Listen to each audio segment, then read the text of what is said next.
しつけのなってないダメな子にはお仕置きです。 Di alur cerita anime Hensuki ini menceritakan tentang seorang pemuda yang dijadikan bahan pemuas hasrat oleh para cewek-cewek aneh, yang membuat pemuda ini dikelilingi oleh banyak cewek-cewek mesum. Gimanakah kisah pemuda beruntung ini? Tanpa lama-lama langsung aja kita masuk ke storynya. Menceritakan tentang tokoh utamanya yang bernama Kiryu. Kiryu merupakan seorang pemuda yang sangat ingin sekali mempunyai pacar karena dirinya sekarang merupakan seorang Jones. Selain itu, selama menjalani hidupnya, Kiryu sekarang hanya tinggal berduaan saja dengan adik kesayangannya yang bernama Mijuha karena orang tua mereka sedang pergi keluar kota. Lalu sementara di sekolahannya, Kiryu mempunyai beberapa teman, yaitu teman di klub kaligrafinya Kiryu yang bernama Sayuki dan sekaligus kakak kelasnya Kiryu, sebab Kiryu merupakan anggota klub kaligrafi di sekolahannya. Dan ada lagi yaitu seorang adik kelasnya Kiryu yang bernama Yuika, dan ada satu lagi teman ceweknya Kiryu yang merupakan teman sekelas Kiryu yang bernama Nanjo. Walaupun Kiryu mempunyai beberapa teman cewek, hubungan Kiryu dengan teman ceweknya tersebut hanya sebatas teman. Selain itu, Kiryu di sekolahannya mempunyai satu teman cowok yang paling dekat dengan Kiryu, yaitu Soma. Dan hingga pada suatu hari, di waktu Kiryu berada di kelasnya dan sedang meratapi nasib Jonesnya, tiba-tiba Kiryu mendapatkan pesan dari Sayuki untuk datang ke klub kaligrafinya saat pulang sekolah nanti. Setelah membaca pesan tersebut, Kiryu pada saat pulang sekolah langsung menemui Sayuki yang berada di ruangan klubnya. Saat Kiryu bertemu dengan Sayuki, Sayuki pun menjelaskan tujuan dia memanggil Kiryu. Tujuannya adalah untuk membantu dirinya membersihkan sampah di ruangan ini yang sangat banyak sekali berserakan. Kiryu yang mendengar hal tersebut memilih membantunya. Lalu kemudian tiba-tiba Sayuki dan Kiryu kedatangan Yuika, Nanjo, dan Mijuha ke ruangan ini untuk menemui Kiryu karena mereka ada beberapa urusan kepada Kiryu. Lalu akibat kedatangan mereka, Kiryu pun meminta Yuika, Nanjo, dan Mijuha untuk membantu membersihkan ruang klub kaligrafinya ini. Lalu akibat hal itu, mereka pun juga membantu bersih-bersih di ruangan ini. Setelah sekian lama mereka melakukan pembersihan di ruangan ini, singkat ceritanya mereka pun selesai membersihkan ruangan ini. Setelah selesai mengerjakan semua itu, Sayuki, Yuika, Nanjo, dan Mijuha akan pulang duluan dan mereka pun pulang. Sementara dengan Kiryu sekarang memilih mencuci alat-alat yang mereka gunakan untuk melakukan bersih-bersih. Singkat ceritanya, Kiryu pun selesai melakukannya dan langsung berencana mengembalikan alat-alat bersih-bersih tersebut ke ruangan klub kaligrafinya. Sesudah dia mengembalikan alat-alat tersebut dan saat masih di ruangan klub itu, Kiryu pun tidak sengaja menemukan sebuah surat cinta, yang dimana isi surat tersebut ada seseorang wanita yang mengungkapkan perasaannya kepada Kiryu. Namun sayang, di dalam surat itu si pengirim tidak mencantumkan identitasnya. Selain itu, Kiryu juga menemukan sebuah CD wanita yang berdekatan dengan surat cinta tersebut, yang akhirnya membuat Kiryu sangat penasaran mengenai identitas wanita yang telah mengirim surat cinta dan CD itu kepada dirinya. Lalu pada besok harinya, di sekolahannya Kiryu langsung menemui sahabatnya yaitu Soma untuk membahas mengenai identitas wanita yang telah meletakkan surat cinta dan CD itu kepada Kiryu di ruangan klub kaligrafinya kemarin. Soma yang mendengar penjelasan Kiryu langsung mengambil kesimpulan mengenai identitas wanita pengirim surat cinta dan CD itu kepada Kiryu, yang berkemungkinan besar adalah sahabat ceweknya Kiryu yang telah meletakkan surat cinta dan CD itu, karena merekalah yang berkemungkinan mempunyai perasaan suka kepada Kiryu, yang diantaranya bisa saja Sayuki, Yuika, Nanjo, dan adik kesayangannya Kiryu, yaitu Mijuha. Sementara dengan Kiryu yang mendengar kalau adiknya berkemungkinan pengirim surat cinta dan CD itu, langsung mengelak kalau itu tidak mungkin. Lalu Soma pun langsung meminta Kiryu untuk menyelidiki mereka bertiga, yaitu Sayuki, Yuika, dan Nanjo, karena mereka bertigalah yang berkemungkinan besar pengirim surat cinta dan CD tersebut. Setelah itu, Kiryu pun memilih mengikuti saran dari Soma dan langsung memutuskan melakukan penyelidikannya terhadap ketiga sahabat ceweknya tersebut. Lalu pada saat pulang sekolah, Kiryu pun tidak sengaja bertemu dengan Sayuki dan mereka pun mengobrol. Saat mengobrol itulah tiba-tiba Sayuki secara mengejutkan meminta Kiryu untuk mengelus kepalanya. Kiryu yang mendengar hal itu memilih melakukan apa yang diminta Sayuki. Dan di saat itulah tiba-tiba Sayuki sambil mengucapkan terima kasih kepada Kiryu atas kebaikan Kiryu selama ini dan langsung pergi. Sementara dengan Kiryu langsung merasa kalau entitas pengirim surat cinta itu adalah Sayuki dan dia pun memilih menyelidiki Sayuki terlebih dahulu. Lalu pada besok harinya, Kiryu langsung menemui Sayuki ke ruangan klub kaligrafinya. Kiryu pun mengajak Sayuki untuk berkencan. Sayuki yang mendengar hal itu anehnya langsung menerima permintaan tersebut. Setelah itu mereka pun berkencan dan berhenti di sebuah kafe. Namun di saat itulah Kiryu secara gagah dan berani langsung menanyakan apakah Sayuki memiliki perasaan suka kepada dirinya. Sayuki yang mendengar hal itu langsung salting mendengarnya dan malah langsung pergi. Kiryu yang melihat hal itu semakin mencurigai Sayuki dan semakin yakin kalau Sayuki lah entitas wanita pengirim surat cinta dan CD itu. Dan pada besok harinya, Kiryu berusaha menyapa Sayuki. Namun Sayuki selalu menghindari Kiryu dan selalu pergi dari hadapan Kiryu. Dan saat pulang sekolah, Kiryu pun berusaha menemui Sayuki lagi. Lalu berkat usahanya Kiryu pun berhasil menghentikan langkah Sayuki. Saat itulah Kiryu kembali menanyakan apakah Sayuki menyukai dirinya atau tidak. Sayuki yang mendengar hal itu meminta Kiryu untuk menemuinya pada besok hari di ruangan klub kaligrafi mereka mengenai jawaban pertanyaan dari Kiryu itu. Kiryu memilih mengiyakannya saja. Pada besok harinya, Kiryu langsung menemui Sayuki. Dan saat bertemu dengan Sayuki itulah, Sayuki langsung menjawab pertanyaan Kiryu, yaitu Sayuki memang menyukai Kiryu. Namun rasa suka Sayuki ini sedikit berbeda, sebab Sayuki kenyataannya menyukai Kiryu sebagai majikannya. Sebab Sayuki ingin menjadi budaknya Kiryu atau hewan peliharaannya Kiryu, karena Sayuki kenyataannya seorang masokis. Kiryu yang mendengar pernyataan Sayuki langsung terkejut mendengarnya dan tanpa basa-basi langsung menolaknya. Karena Kiryu tidak menyangka kalau Sayuki merupakan seorang yang seperti itu. Dan akibat hal tersebut juga, Kiryu jadi mengetahui kalau Sayuki bukan wanita yang mengirim surat cinta dan CD itu. Setelah itu, Kiryu pun langsung pergi dari tempat tersebut. Waktu pun terus berlanjut. Di hari selanjutnya, pada saat ini Kiryu sekarang sedang mengobrol dengan Yuika. Selama pengobrolan secara tiba-tiba, Yuika mengajak Kiryu untuk berkencan pada besok hari. Kiryu yang mendengar hal itu memilih menerimanya saja, sebab Kiryu juga ingin menyelidiki apakah Yuika si pengirim surat cinta tersebut. Singkat cerita, pada besok harinya mereka pun berkencan.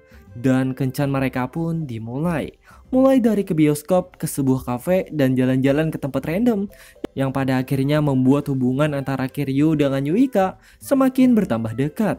Singkat ceritanya, kencan mereka pun akhirnya selesai. Dan mereka pun pulang.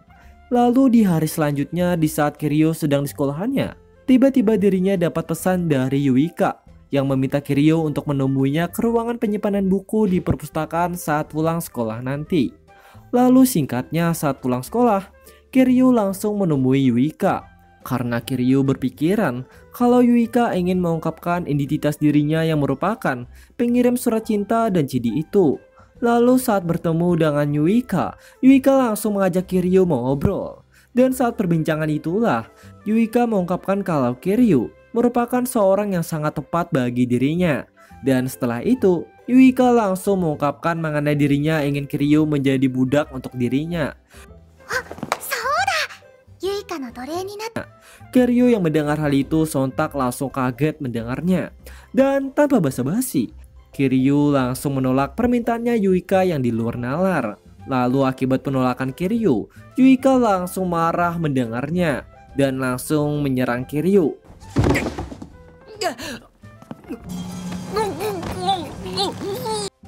Dan akibat kelakuan Yuika, Kiryu pun menjadi pingsan.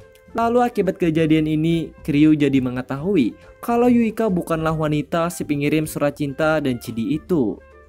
Lalu beberapa hari kemudian, pada saat ini Kiryu sedang pulang dari sekolahannya.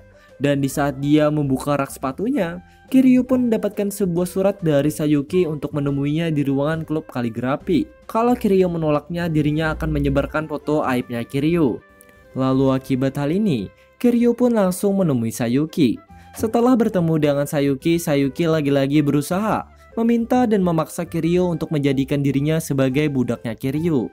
Kiryu yang mendengar hal itu sebagai pria sejati langsung menolak dan pergi dari tempat tersebut. Kemudian di esok harinya, Kiryu menemui Soma untuk membahas mengenai hasil penyelidikan dia selama beberapa hari ini terhadap identitas cewek si pengirim surat cinta dan CD itu. Kiryu pun menjelaskan kalau Sayuki dan Yuika bukanlah identitas wanita si pengirim surat cinta dan CD tersebut. Soma yang mendengar hal itu meminta Kiryu untuk menyelidiki satu wanita lagi yang belum Kiryu selidiki, yang mungkin saja wanita itu adalah identitas wanita pengirim surat cinta dan CD itu, yaitu Nanjo. Karena sebelumnya Kiryu masih belum menyelidiki sahabat ceweknya ini, yaitu Nanjo. Kiryu pun memilih menerima saran dari Soma. Lalu pada saat pulang sekolah, Kiryu sedang berjalan di lorong kelas. Dia tiba-tiba disergap oleh Yuika, lalu mengikat Kiryu untuk memaksa Kiryu menjadi budaknya. Dan tiba-tiba mereka kedatangan Sayuki yang juga langsung memperebutkan Kiryu untuk dijadikan tuan majikannya. Dan akibat hal ini, perebutan antara dua cewek ini pun terjadi. Namun di saat itulah tiba-tiba Kiryu kedatangan Nanjo dan langsung membawa pergi Kiryu dari tempat tersebut. Setelah cukup jauh membawa Kiryu, mereka pun berhenti di sebuah lorong yang langsung meminta Kiryu untuk tidak mendekati siapapun lagi, apalagi perempuan lain. Kiryu yang mendengar semua perkataan Nanjo hanya kebingungan mendengarnya dan memilih menyelidiki Nanjo karena Kiryu sangatlah curiga kepada Nanjo. Karena Nanjo berkemungkinan besar juga identitas wanita pengirim surat cinta dan CD itu. Di hari selanjutnya, namun karena pada saat itu hubungan Kiryu dengan Nanjo tidak begitu akrab, Kiryu pun pada saat pulang sekolah langsung mengajak Nanjo untuk bermain bersama ke tempat bermain, dengan tujuan agar hubungan mereka bisa tambah dekat dan sekaligus untuk menyelidiki identitas Nanjo yang sebenarnya. Nanjo yang mendengar ajakan Kiryu memilih menerimanya. Setelah itu mereka pun bermain bersama. Setelah cukup lama bermain, hubungan mereka juga tambah akrab dan mereka pun pulang. Namun di saat pulang tiba-tiba hujan pun terjadi yang mengharuskan mereka untuk berteduh. Namun di saat berteduh Nanjo tiba-tiba menjadi aneh dan tanpa alasan langsung pergi meninggalkan Kiryu sendirian. Kiryu yang melihat kelakuan Nanjo hanya kebingungan melihatnya dan bertanya-tanya apa yang sudah terjadi kepada Nanjo. Dan pada besoknya, di saat di sekolahannya Kiryu berusaha menemui Nanjo kembali. Dan Kiryu menanyakan kenapa Nanjo tiba-tiba menjadi aneh dan meminta Nanjo untuk menjelaskan alasan dia seperti ini. Nanjo yang mendengar hal itu menjelaskan Nanjo selama ini telah diam-diam menjadikan Kiryu sebagai model komiknya. Hal itulah yang membuat Nanjo cemburu ketika melihat model komiknya dekat dengan wanita lain. Hal itulah juga yang membuat Nanjo kadang-kadang baik ke Kiryu dan kadang-kadang aneh ke Kiryu. Namun walaupun begitu, Nanjo tidak menyukai Kiryu sebagai pasangannya, akan tetapi hanya sebagai model komiknya. Kiryu yang mendengar penjelasan Nanjo langsung merasa pasrah mendengarnya, sebab Nanjo juga bukanlah wanita si pengirim surat cinta dan CD itu. Setelah itu Kiryu pun berjalan pulang dengan kekecewaan. Di saat dia membuka loker sepatunya, dirinya pun menemukan sebuah surat yang meminta Kiryu untuk menemuinya di sebuah ruangan. Jika tidak mau menurutinya, si pengirim surat itu akan menyebarkan aib fotonya Kiryu bersama dengan Sayuki yang tidak sengaja Kiryu lakukan. Lalu karena tidak ada pilihan lain, Kiryu pun langsung menemui si pengirim tersebut. Di saat Kiryu menemuinya, Kiryu pun bertemu dengan seorang loli yang bernama Otori. Otori pun menjelaskan tujuan dia memanggil Kiryu ke ruangan ini. Dan Otori pun menjelaskan dia ingin Kiryu membantunya untuk mendekati sahabat dekatnya Kiryu, yaitu Soma. Sebab Otori menaruh perasaan suka sejak lama kepada Soma. Dan apabila Kiryu menolak permintaan Otori, Otori akan menyebarkan foto aib Kiryu tersebut. Kiryu yang mendengar hal itu memilih menerima saja apa yang diminta oleh Otori. Dan pada besoknya, sesuai rencana yang diminta oleh Otori, Kiryu pun berhasil mempertemukan Otori dengan Soma, yang membuat hubungan mereka pun dekat. Sebab Soma juga merupakan seorang lolicon. Dan cerita pun dilanjutkan di saat Kiryu sedang memikirkan tentang identitas pengirim surat cinta dan CD itu, dan berjalan di sebuah tangga kelas. Tiba-tiba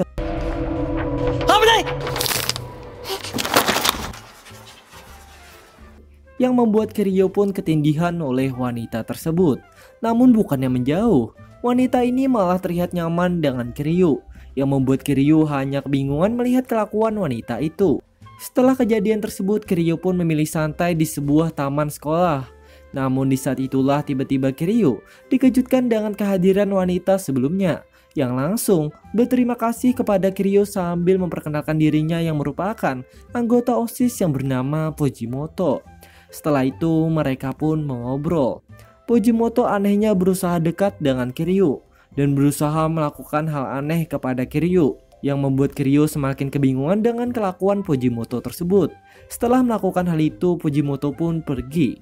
Kemudian pada sore harinya, Kiryu pun lagi-lagi ditemui oleh Fujimoto, yang meminta Kiryu untuk membantunya bersih-bersih di lingkungan sekitar, untuk membantunya melaksanakan tugas OSISnya.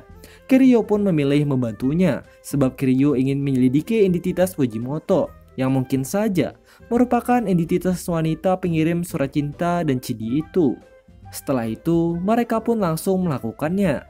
Namun di saat melakukan kegiatan bersih-bersih ini, mereka gak berduaan saja, karena Sayuki juga ikut dalam kegiatan ini. Karena Sayuki tidak ingin Kiryu diambil oleh Fujimoto, yang membuat Sayuki memutuskan ikut juga. Singkat cerita, setelah cukup lama bersih-bersih, mereka pun hampir selesai melakukannya. Lalu karena pada saat itu Sayuki kelelahan, dia pun memutuskan pulang duluan, yang membuat Fujimoto dan Kiryu berduaan saja. Dan saat mereka masih melakukan bersih-bersih tersebut, tiba-tiba Fujimoto tidak sengaja tersandung yang membuatnya menjadi basah kuyup. Kiryu yang melihat Fujimoto kedinginan memilih meminjamkan jaketnya kepada Fujimoto. Dan setelah itu mereka pun pulang. Di keesokan harinya, Kiryu menemui Fujimoto kembali di ruangan OSISnya untuk mengambil jaket yang dia pinjamkan kemarin. Namun di saat Kiryu masih berada di ruangan OSIS tersebut dan masih mengobrol dengan Fujimoto, tiba-tiba Kiryu secara mendadak menjadi mengantuk dan akhirnya tertidur lelap. Beberapa saat kemudian dia pun akhirnya terbangun, yang pada saat itu Fujimoto mau melakukan hal cabul kepada Kiryu, yang membuat Kiryu langsung kaget menyadarinya dan langsung menanyakan tujuannya Fujimoto. Fujimoto pun menjelaskan kalau dia merupakan seorang yang suka dengan petis bebauan. Salah satunya, dia sangat menyukai aroma atau bau dari tubuhnya Kiryu.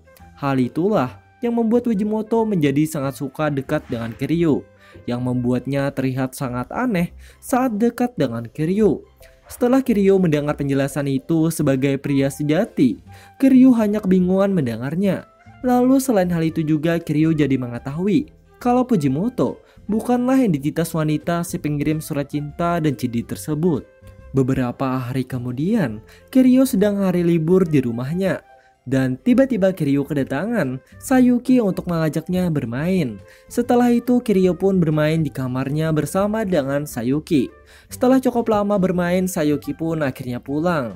Setelah Sayuki pulang, Kiryu pun memutuskan bersantai kembali di rumahnya. Namun di saat bersantai itulah Kiryu lagi-lagi kedatangan Yuika yang mengajak Kiryu untuk bermain. Kiryu pun akhirnya bermain dengan Yuika di kamarnya. Singkat cerita, Yuika pun akhirnya pulang. Saat Yuika pulang, Kiryu pun memutuskan kembali ke kamarnya. Namun di saat dia di kamarnya, Kiryu pun menyadari kalau CD kiriman oleh wanita tersebut telah menghilang dari kamarnya, yang membuat Kiryu sangat panik mengetahuinya. Di hari selanjutnya, Kiryu menemui Soma dan Otori untuk meminta bantuan mengenai siapakah pelaku yang telah mengambil CD itu kembali. Dan Soma pun meminta Kiryu untuk menyelidiki Sayuki dan Yuika kembali karena mereka berdualah waktu kemarin yang bertamu ke kamarnya Kiryu, yang sangat berkemungkinan besar mereka berdualah yang mengambil CD itu. Dan siapa yang mengambil CD itu kembali? Kemungkinan dia adalah identitas wanita pengirim surat cinta itu. Kiryu pun menuruti saran dari Soma. Lalu setelah itu Kiryu pun langsung memulai penyelidikannya lagi.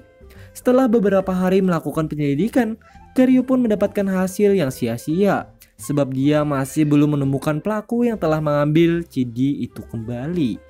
Dan pada besok harinya, Kiryu memutuskan menemui Soma dan Otori yang menyampaikan kepada Soma kalau Sayuki dan Yuika bukanlah pelakunya. Soma yang mendengar hal itu, Soma pun meminta Kiryu untuk menyelidiki adiknya, yaitu Mijuha, sebab Mijuha mungkin saja pengirim surat cinta dan seseorang yang telah mengambil CD itu kembali. Kiryu pada awalnya gak mau melakukannya, tapi tidak ada pilihan lain. Kiryu pun memutuskan menyelidiki adiknya, yaitu Mijuha. Beberapa hari kemudian Kiryu langsung melakukan rencana penyelidikannya terhadap Mijuha, yaitu mengajak Mijuha, Sayuki dan sahabat ceweknya yang lain untuk pergi ke kolam renang. Dan mereka pun menerimanya. Setelah itu mereka pun langsung berangkat ke kolam renang tersebut.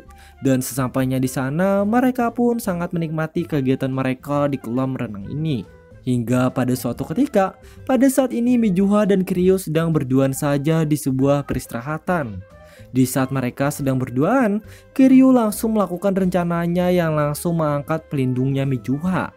Akibat kelakuannya Kiryu pun langsung melihat CD yang digunakan oleh Mijuha, yang ternyata Mijuha sekarang sedang menggunakan CD yang Kiryu selidiki selama ini. Sebab Mijuha lah merupakan identitas wanita pengirim surat cinta tersebut. Lalu akibat identitasnya telah diketahui, Mijuha pun memilih mengakuinya kalau dialah merupakan seorang pengirim surat cinta dan CD tersebut. Namun saat itulah juga Mijuha menjelaskan kalau dirinya bukan saudara kandungnya Kiryu. Sebab selama ini Mijuha merupakan adik angkatnya Kiryu. Namun Kiryu telah melupakannya karena kejadiannya sudah sangatlah lama.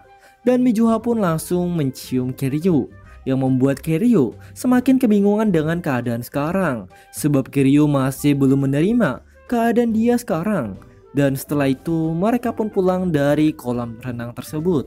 Beberapa hari kemudian Kiryu memutuskan menelepon ayahnya dan ibunya untuk menanyakan kebenaran pernyataan dari Mijuha kemarin. Ayahnya pun menjelaskan kalau Mijuha memang benar, bukanlah adik kandungnya. Setelah telepon itu selesai, Kiryu pun semakin tidak menerima kenyataan yang telah terjadi. Lalu akibat Kiryu sangat sulit menerima kenyataan, Kiryu pun memutuskan kabur dari rumah tersebut. Setelah cukup lama kabur dari rumah, tiba-tiba hujan terjadi yang membuat Kiryu menjadi lemas dan memutuskan balik lagi ke rumahnya. Dan di saat dia berhasil sampai ke rumahnya, dia pun langsung jatuh sakit dan pingsan. Selama Kiryu pingsan, Kiryu dirawat oleh Mijuha. Pada besok harinya, di saat Kiryu sadar dari pingsannya, dia pun ditemui oleh Sayuki dan Yuika yang memperebutkan Kiryu. Beberapa hari kemudian Kiryu berhasil sembuh dari sakitnya, dan Kiryu pun mulai bersekolah kembali seperti biasanya bersama dengan Mijuha dan teman-temannya. Selain itu, Kiryu sekarang mulai menerima kalau Mijuha bukanlah adik kandungnya.